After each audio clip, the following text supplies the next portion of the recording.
sports fans from all around the globe. I am your host, Jeff Dawson, East Coast Sports Investors, and this is your breakfast bankroll on Tuesday, November 9th, 2021. We got about 50 days left in 2021, and next thing you know, we'll be ringing in the new year. But we got plenty of time to start cashing some tickets, giving you some opening and closing lines, some movers and shakers. We can talk about last night's the Bears cover, the fiasco with the refs, but I won't get into that. Return of the MAC, week 2 on Tuesday and Wednesday night. College hoops tips off tonight. I will be courtside when UConn opens up against Central Connecticut, and I think they're like 31 point favorites. So we'll see what happens there. Without further ado, from the Palm Tree State himself, the man with the plan, the one and only Mr. Scott E. Webb. Scotty, my brother, what is happening? Morning, Jeff. I don't know what you sit here and you wake up in the morning after watching a football game last night, and then you go, holy crap, it's college basketball season and there's 300 games to go for work at today. There is like 150 games. It's funny. I love the fact that the kids are playing now. I love the fact that you get some games under your belt. You get the nice Christmas tournaments, the Mauis, the Puerto Ricos, the Bahamas, all these games as you get ready for the turn of the new year and then right into conference play. And it's kind of a blessing because for me, it kind of really allows us to dig in deeper and get a better feel for these teams and not have to worry about game 17, 18, 19, and 20 in the NBA. And the fourth quarter, teams outscoring other teams by 25 and 30. And, you pick and choose in the NHL. Of course, now we still have week 10 in the NFL and the same with the college football. But a perfect example last night in the NFL. We talked here. Everyone on social media talked about it. It's going to be a low-scoring, boring game. How did the Bears get to 13, 14, or 17? And I think one of my last statements was, watch, Bears will have the ball either with a chance to win or a chance at least to backdoor cover. And not only did they take the lead with the chance to win, but of course, Pittsburgh comes down, kicks the field goal, and wins the game, but doesn't cover. And of course, the game goes flying over the total. Yeah, it's I guess the best way to say it is when you have football teams that aren't the greatest football teams. Pittsburgh's a decent team. They got a pretty good defense. The Bears are trying to figure out who they are and what they are and that kind of stuff. And they're just trying to figure out how to win. And you can run into games that's kind of interesting and goes off. I mean, the first half, the first maybe even into the third quarter, the game went just as what it was expected to go. It was 14-0, and the Bears couldn't do anything, and that poor kid was running around like a crazy guy with his head cut off, and then all of a sudden they started to get some rhythm, and then they started to move the football, and as that happened, the scoring went up. Of course, that's normally what happens when you move the football. But the truth is that any of these games, whether they're quality teams playing each other or two kind of matched up teams, if like they say in fights, right? Matchups make fights. Matchups make football games. So this matchup ended up being one of those kind where over the course of the game, it became a little bit more fun, a little more interesting, and by the end of the game, it was kind of a nail biter. No, it was good. Again, a game that you don't expect a lot of scoring. And for the fantasy guys there, hey, by the way, I did say on the show yesterday, anyone bored, want to scratch an itch? I said, Darnell Mooney, take a shot on his touchdown props. He didn't score one touchdown, but he scored two touchdowns. And the other thing that I stated was if you did lean the Bears plus the 6.5 or 7 by kickoff, I thought an easier way might to get there was to take them over their team total of 16.5. And of course, they get there as well, too. But again, anyone watching and listening that was able to jump on the Mooney prop, God bless you. Good job there. But it is what it is. And today I'm going to go right to the Bible. I'm going to bring out Don Best today. As you said, there's like 150 college games. We're not going to go through the baskets today.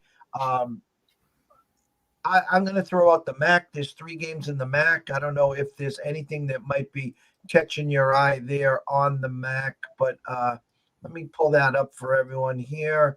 We'll go Don Best today. How's that for you? And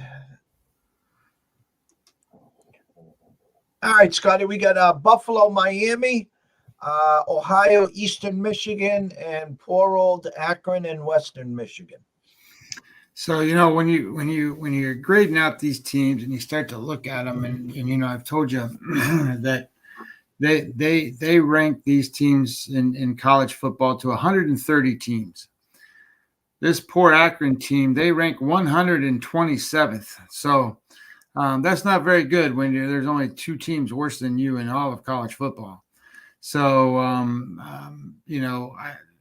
I'm not going to touch a 26-point spread and all that stuff. So I'm not even going to go there. But there was an interesting game that, or at least I think is kind of interesting. And this is Ohio against Eastern Michigan. I think the line is like Eastern Michigan -6, and I think it's like 60 or something on the points per is total 60. Is that what it is? Yeah. Actually, it's funny. Pinnacle actual opening line was 3. Jazz went to 7. Currently, you're getting 6 to 6.5. Actually, flat 6, we're going to call it, at the Vegas Strip. And your total opened at a 61 and a hook. Currently 60 and a hook right now, Scotty. So here's kind of how I'm looking at this game. So Ohio EPA rank is 94th, and Eastern Michigan is 79th. So that -6 is kind of probably a decent number there. But what's interesting here is Ohio ranks 54th on offense, and Eastern Michigan ranks 51st on offense. Ohio ranks 112th on defense, Eastern Michigan 93 on defense. So neither one of these teams can play defense, and they both have a decent offense. And then when you break it even further, Ohio ranks 16th rushing the football. Eastern Michigan ranks 111th at stopping the run. So now you got almost a top 20 team, well, you have a top 20 team against one of the worst teams at stopping the run in all of football. And then you have Eastern Michigan, who is 36th passing, against Ohio, who is 115th at stopping the pass. So both of these teams have plenty of avenue for offense. And then I started to look at it, and I went back, and I'm looking at this Eastern Michigan team, and they are I think they won, what are they, 6-3 or something like that. That they scored 52 points last week against Toledo. They scored 55 points against Bowling Green. They scored 31 against Ball State. They scored 59 against Texas State. They scored 42 against UMass. So they're going to score a lot of points today. And then on the other side, you start to look at Ohio. Ohio is 2-7. They're not very good, but they scored 35 points against Miami, Ohio last week. They scored 27, 26, 27, 34. This team, they can score. I think you should go over 60.5 tonight. And as we speak, Pinnacle dropped it to 60 over -15. So again, with the MAC, you have to have big kahunas if you ever bet an under in the MAC. I mean, it's just, it is not for the weak of heart. It really isn't. And we talked last week, Scotty, about treading lightly. If you're an SEC junkie or a Big Ten junkie or whatever you are accustomed to watching, and you're bored and you flip on ESPN or the Deuce or whatever, and you watch one of these games, you're like, oh my God, I feel like I'm at the Friday Night Lights high school game sometimes watching these guys. So I always say, hey, listen, if you're diving into one of these games, just understand what you're diving into. No question, because it's not the upper echelon of college football, that's for sure. I mean, this is not Alabama out here. This not Georgia, for God's sakes. There's 130 teams ranked, and Ohio is 115th against the pass. Eastern Michigan's 111th against the run. So, these guys probably have 5'7" players, and they probably weigh 130 pounds, and they're all out there trying to stop each other. It's like watching a featherweight fight or something where they hit each other, but they can't hurt each other. So they just go right down the field and score all the time. So I think that's what you're probably going to see in tonight's game is I think you're going to see some points. Even if say Ohio scores 26 points, I think Eastern Michigan's going to score enough to get it over the number. Yeah, and I'm just looking right now at the team totals. Eastern Michigan 34 and a hook, juiced under 129, and Ohio at 26 and a half, juiced over 126, Scotty. Yeah. Makes sense to me, right? I mean, I just think this game sets up where the defenses can't stop the offenses. Both offenses have an avenue for success, and because both of them do, that tends for me to want to look at the total and 60 in a college football game. It's not that much these days. Just look at Ole Miss games. They had one earlier this year was in the 80s, I think. So, it's one of those games where I think that the kids are gonna have fun on a Tuesday night. As you said, the 25, with Akron's like that redheaded stepchild that everyone just seems to be piling on. I looked at the number, opened at 26, currently dropped to 25. Even the first half line they're trying to bait you was only 14 and a hook. The Eastern Michigan, again, was -3 for a halftime. Buffalo, Miami of Ohio, rotation number 101, 102, kickoff at 7. Opened at 7. Circa now has it at a flat 8. 7.5 all across the Vegas Strip. Any insight on your numbers there on what you can expect for a game flow there? Well, it was kind of interesting because when I at first appearance, I was like, holy shit, what's going on here? Because Buffalo ranks 80th in EPA as a total team, and Miami, Ohio ranks 91. And then Miami, Ohio is an 8-point favorite. So I'm like, holy shit, what's going on here? So when I started to look at it, the reason that it's that way is because Miami, Ohio's offense ranks 66, and their defense ranks 62. Buffalo has a better offense, ranks 58, but the defense ranks 109. And where this game kind of is interesting is in a sense that Miami, Ohio is 116th at rushing the football. So they don't run the ball very well at all, but they throw the ball 33rd, and Buffalo's defense is 88th in the country against the pass. So then you flip it over and you look at it from the side of the Miami side. Their defense ranks 65th against the run and 60th against the pass. And Buffalo is 41st rushing and 75th passing. So the big edge is where Miami can throw the football. And if Miami can throw the football, then I can kind of understand where that number has kind of come up. And their defense is good enough that Miami's offense or Buffalo's offense is not strong. So I think it's kind of a misleading kind of EPA number here where I can see the game flow going for Miami. It wouldn't be surprising for me to see Buffalo cover that 8 number, though. You see what the team totals are there. 24.5 under for Buffalo, 31.5 over for Miami of Ohio, with the game score total of 57. So, yeah, 34, 27, 34. That gets you to 61.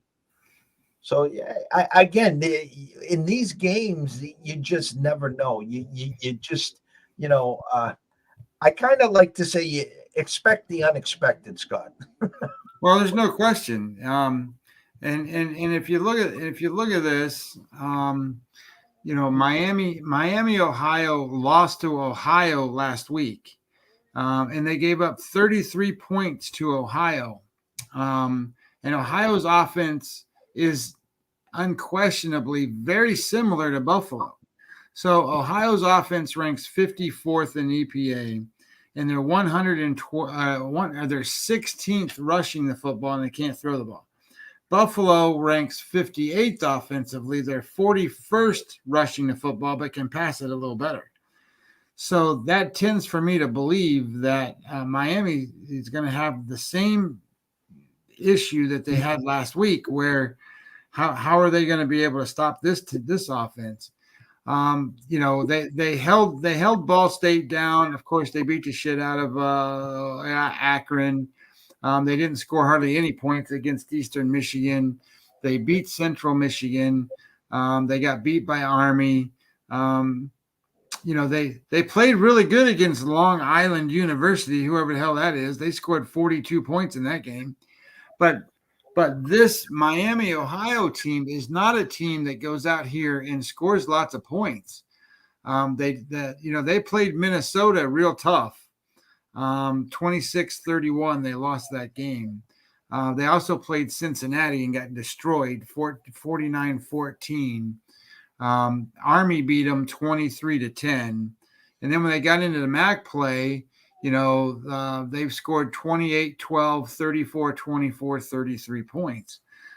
So it's kind of an interesting Miami of Ohio team.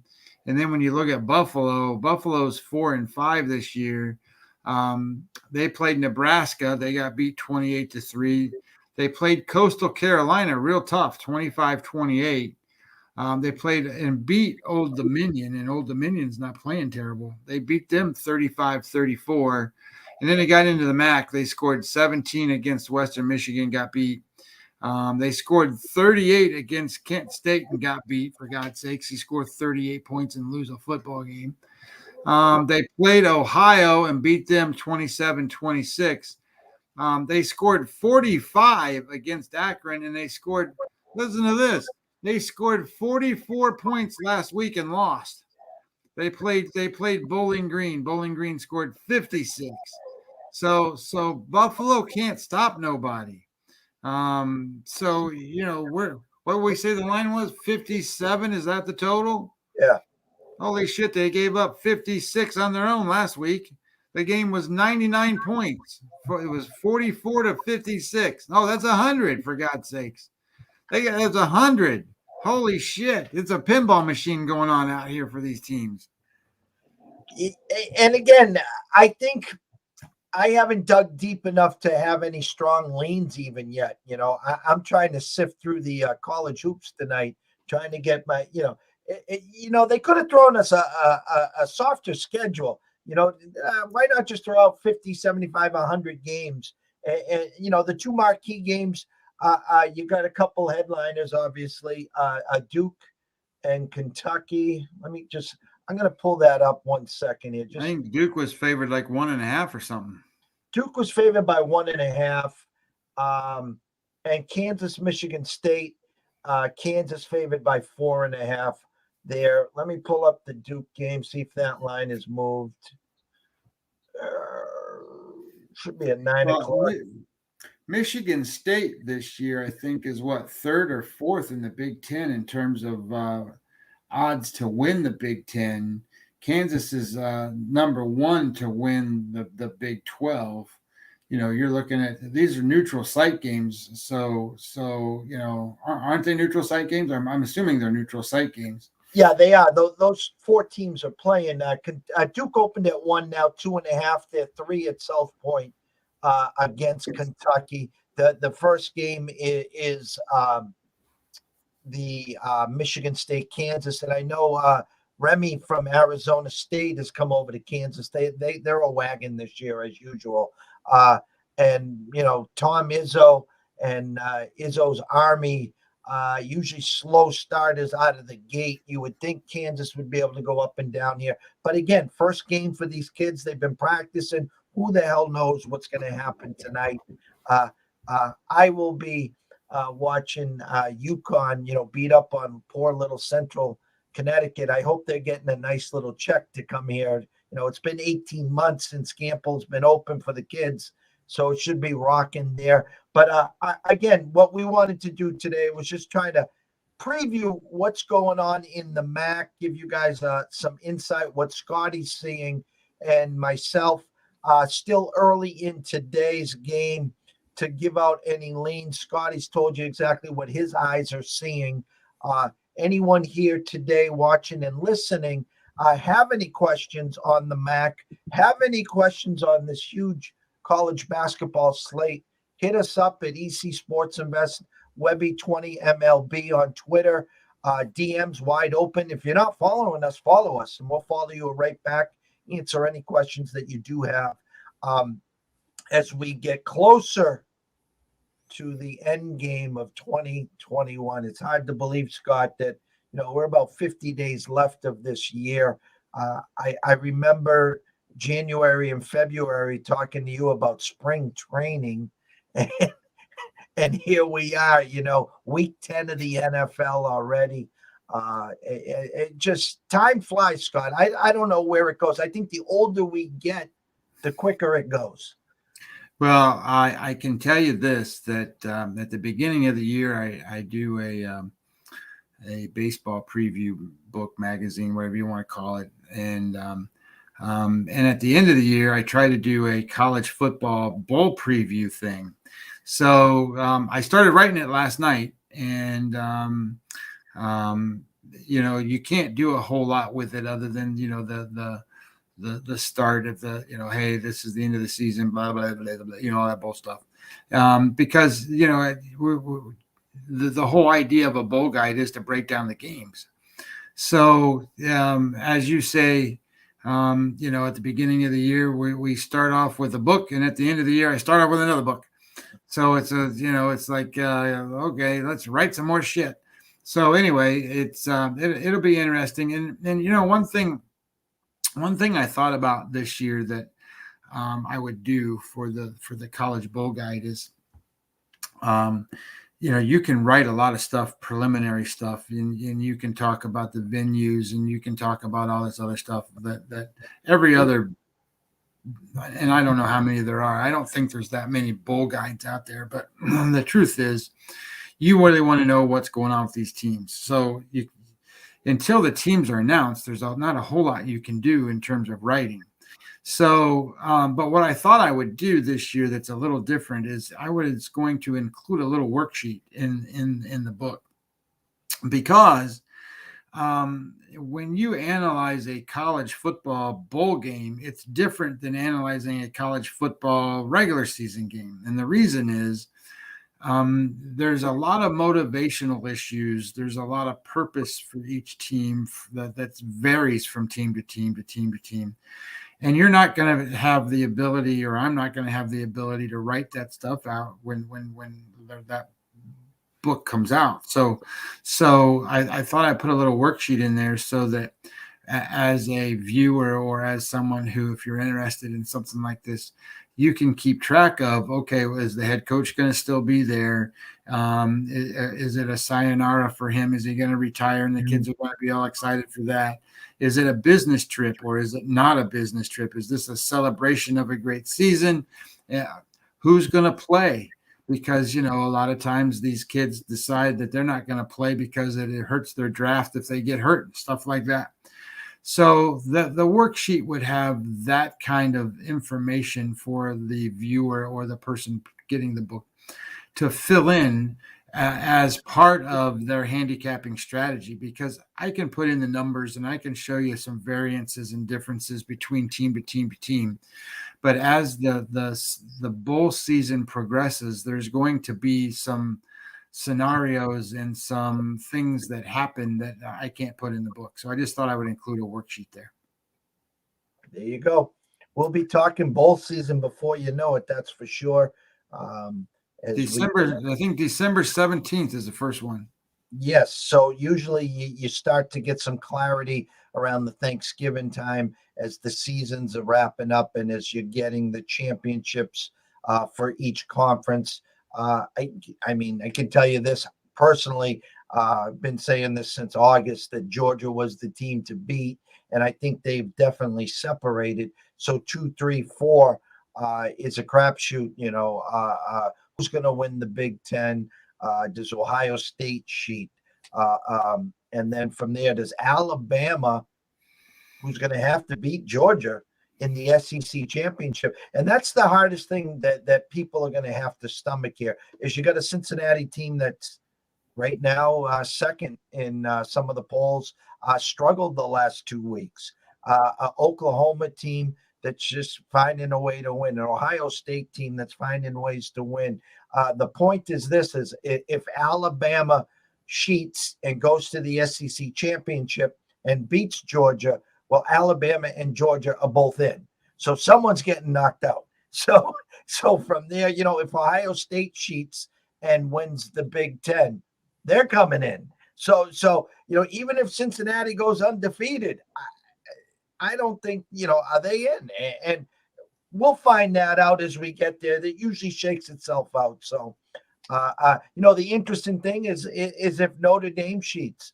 Well, Cincinnati has a win at Notre Dame. So how can you put Notre Dame in front of Cincinnati? But we'll leave that to those other guys.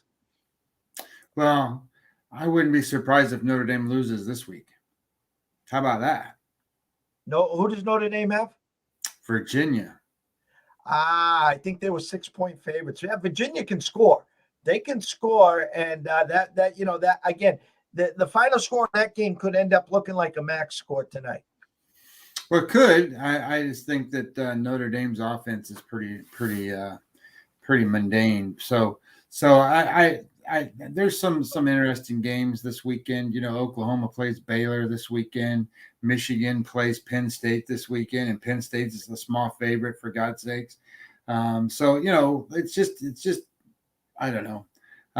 Some weird stuff happening in college football when it comes to certain things, and the lines are made for reasons. And as they say, and as I've heard on VSiN before they took them off satellite radio, if you have an opinion, walk up to the window and bet it, because that's what the line's out there for. That's the whole point, right? So that's kind of the thing. We can sit here and say all we want to about certain things, but God damn it, if you really want to have an opinion, walk up to the window and put your money out there, and then you supported your opinion, and God bless you for doing that. In closing, everyone, it's a busy night out there. NBA, NHL, MAC, the tip-off to college basketball, the first of a million games. So what we like to say here simply is this: enjoy the marathon approach, okay? It's one day at a time. That's all it is. And you win or you lose, you grade out and you get ready for the next day. It's not scratch tickets. It's not put together 10, 12, 15-legged parlays and hope to hit for 10, 20, 30, 50,000 or whatever it is. It's a grinding approach. If you have that mentality, then I think you need to look yourself in the mirror and then say, okay, am I here to win profit or am I here for entertainment? And if it's entertainment, then God bless you. Figure out what your entertainment expenses are for the week, set it aside. And once you've reached that goal, whether it's wins or losses, you just wait till next Monday. But enough from ECSI and the Breakfast Bankroll. Always remember this: if you are wagering tonight, always wager with your head, not your heart. And if you have a problem, pick up the phone. There's an 800 number there. Reach out, ask for help. Why? Because we care. And good luck tonight in the MAC. Good luck in college hoops. Again, myself, Jeff Dawson, Scott Webb, we thank you. Myself and Scott will be back this weekend. During the week, myself, I will have Andrew McGinnis on Friday, and might have a couple special guests coming up midweek that we will announce soon. So best of luck tonight. Stay in your lane and have a blessed day.